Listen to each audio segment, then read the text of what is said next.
아무 일 같지만은 바로 나에게도 닥칠 수 있는 그런 위험한 일입니다. 뭐 저에게도 그 사람의 신원을 잘 알고 있어요. 제가 교수란 걸 알고 문자가 나와요.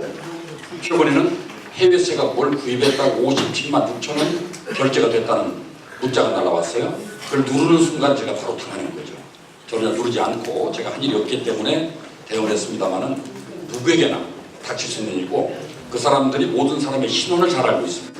그래서 우리가 맞춤형 사기를 당한다 이렇게 보시는 거예요. 그래서 오늘 정말 전문가들을 모시고 여러 사례 또 우리가 앞으로 예방하는 방법 우리 시에서 어떻게 함께 노력할 것인가 하는 문제를 다뤄보도록 하겠습니다. 먼저 오늘 토론해 주실 분들을 제 오른쪽부터 소개해 드리겠습니다. 대전시 전 시의원이었고 우리 대전경실련 대책위원장을 맡으시는 김동석 전 시의원님 박수로 환영합니다. 네, 그 다음에 배정호 우리 법무부 위치추적 대전관제센터 센터장이십니다. 네.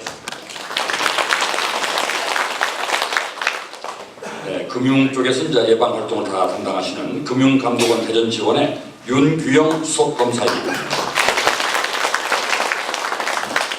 제 옆에는 대전대학교 경찰학과의 임창호 교수님이십니다. 네, 대전지방경찰청에서 수사 2기장을 맡으시는 김현정 계장님이십니다. 가능한 시간을 좀 아껴 쓰기 위해서 토론자들께 각자 분야에 대한 말씀을 6 내지 7분 정도 이렇게 들어보도록 하고 그 자리에 계신 여러 어른들의 또 질문도 받아보도록 하겠습니다. 먼저 제일 먼저 토론해 주실 분은 대전대 임창호 교수께서 보이스피싱 다 영어로 되어 있기 때문에 스미싱, 파밍 뭐 여러 말을 쓰고 있는데 용어를 좀 구분해 주시고 그리고 관련 법들이 뭐가 있는지 또 구제 방안이 무엇인지를 먼저 한번 들어보고 얘기를 진행하도록 하겠습니다. 부탁드립니다. 네, 그럼 다시 한번 인사드리겠습니다. 네. 그리고 이 보이스 피싱 영어로 좀 되어 있기 때문에요. 사실 또 이해하기 어려운 측면도 있습니다. 그래서 보이스 피싱은 뭐 전화 금융 사기 그러면은 좀 더 이해하기 쉽지 않을까 싶습니다. 그래서 전화를 통해서 사기를 범하는 범죄인데요. 그 수법에 따라서 좀 다양한 또 용어가 있습니다. 이것도 뭐 스미싱, 뭐 파밍 그런 용어를 쓰고 있는데요. 쉽게 말씀을 드리면요, 뭐 스미싱이든 뭐 파밍이든 연연하지 마시고요. 또 문자 메시지를 또 좀 받으실 수 있는데요. 문자 메시지에 무료로 쿠폰을 제공해 주겠다, 무엇에 당첨이 됐다라고 하면서 인터넷 주소도 같이 오신 경우 있지 않습니까? 그때 이것을 또 클릭을 하셨을 경우에 또 사기 범죄에 또 악용될 수가 있다는 것입니다. 그래서 악성 코드가 우리 여러분들 핸드폰에 감염이 되어서 자동으로 뭐 소액 결제가 되는 그러한 또 사기 범죄도 있고요. 또 우리 악성 코드가 감염된 PC를 조작해서요. 여기 여러분들께서는 원래 정상적인 들어가고 싶은 사이트에 들어갔지만 그것이 사기 범죄자들이 똑같이 만들어 놓은 은행 홈페이지가 될 수 있는 것이죠. 그러면은 은행 홈페이지인 줄 알고 여러 가지 뭐 비밀번호든 뭐 좀 중요한 패스워드를 넣을 수 있지 않겠습니까?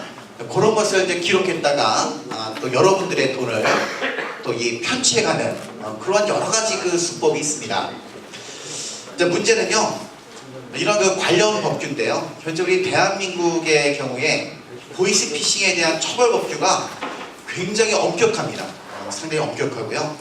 특히 범죄 조직에서 아주 중요한 역할을 하는 사람에 대해서는 뭐 범죄단체 조직 가입자라든가 또 상습 사기 또 편취금이 5억 원 이상일 경우에는 뭐 특정 경제범죄 가중처벌법 등 우리 한국에 있어서는 좀 상당히 좀 중한 그런 처벌을 하고자 하는 그런 제도가 마련되어 있지만서도요. 좀 전에 동영상에서 보신 것처럼 범죄 수법이 너무나 교묘합니다. 사실 이제 저 같은 경우도 우리 범죄 조직 단체가 저를 노리고 저의 금융 정보도 빼내고 저의 또 각종 정보를 갖고서 저에게 접근해 온다면 저도 당할 수 있다고 저도 생각되거든요. 그래서 가장 중요한 것은 우리 동영상에서도 보셨다시피 예방이 가장 중요하지 않는가. 나도 언제든지 이러한 보이스피싱에 피해를 당할 수 있다라고 하는 가능성을 인식하시고 좀 예방 대책에 대해서 저희가 정확하게 파악하는 것이 중요하지 않을까 싶습니다.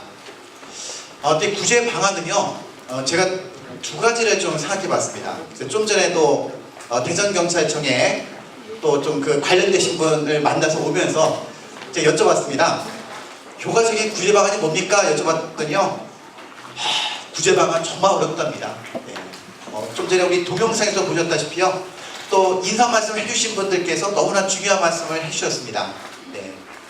돈이 사기를 당하면 이미 그 돈이 대한민국에 없다는 거죠, 그죠? 그렇기 때문에 이 구제 방안을 마련하는 것은 좀 쉽지 않지만 가장 중요한 것은 범죄자들을 끝까지 추적해서 검거해서 처벌을 하는 것이 아닌가. 특히 이러한 그 보이스피싱 사기 피해를 당한 시민들을 위해서 가장 또 그 중요한 것은 피해 금액을 돌려받는 거 아니겠습니까? 따라서 이러한 그 외국에 나가지 않고 국내에 남아있는 돈이 있다면 신속하게 피해자들에게 돌려줄 수 있는 그런 업무 등을 전담을 하는 그 부서가 마련된다면 우리 피해자들이 그 부서에 적극적으로 도움을 요청할 수 있지 않겠는가. 그래서 현재 우리 경찰이든 지자체든 어느 부서에서 좀 전적으로 좀 맡아서 하기가 어렵다면 전담 부서가 필요하지 않겠는가 싶습니다. 두 번째는 저는 강력한 처벌만큼 이러한 또 구제 방안도 없다고 생각되는데요. 현재 우리 대한민국의 경우에는 징벌적 손해배상 제도라고 하는 것을 도입하고 있습니다. 징벌적 배상이라고 하는 것은요, 피해자에게 법익을 침해했는데 그것이 아주 악의적이고 고의적이고 또 한 경우에는 피해자가 입은 손해액만 우리 배상해 주는 것이 아니라 손해액의 3배, 4배까지 이 보이스피싱 사기를 피해를 당하신 분은 그로 인한 정신적인 고통이 얼마나 크겠습니까? 그렇기 때문에 피해액의 3배, 5배든 이러한 그 징벌적인 배상 제도를 본격적으로 도입할 필요가 있다고 여겨지고 있습니다. 현재 우리는 징벌적인 그 배상 제도가 전면적으로 도입하고 있지는 않고요. 다만 특정한 법률에서 명시하고 있는 상황인데요. 이 보이스피싱 사기 범죄자들의 특성을 볼 때 이러한 그 징벌적인 배상 제도가 매우 필요하다. 그래서 우리 피해자들의 그런 피해를 신속하게 구제해 줄 수 있는 방안이 좀 필요하다고 좀 여겨지고 있습니다. 마지막으로 가장 중요한 구제 방안은요, 좀 전에 또 오늘 참여해 주신 분들께서 말씀해 주시다시피요, 예방이 가장 좋은 구제 방안이 아닌가 그런 생각을 합니다. 네, 들어주셔서 감사합니다. 관련 법도 있고 구제 방안도 있습니다만은 한 번 가고 나면은 다시 찾을 수 없기 때문에 철저한 예방, 대응이 중요하다. 아무리 급박한 상황에서도 차분하게 다시 전화를 걸겠다든지 시간을 버리면서 대응을 하시는 게 매우 중요하다고 생각합니다.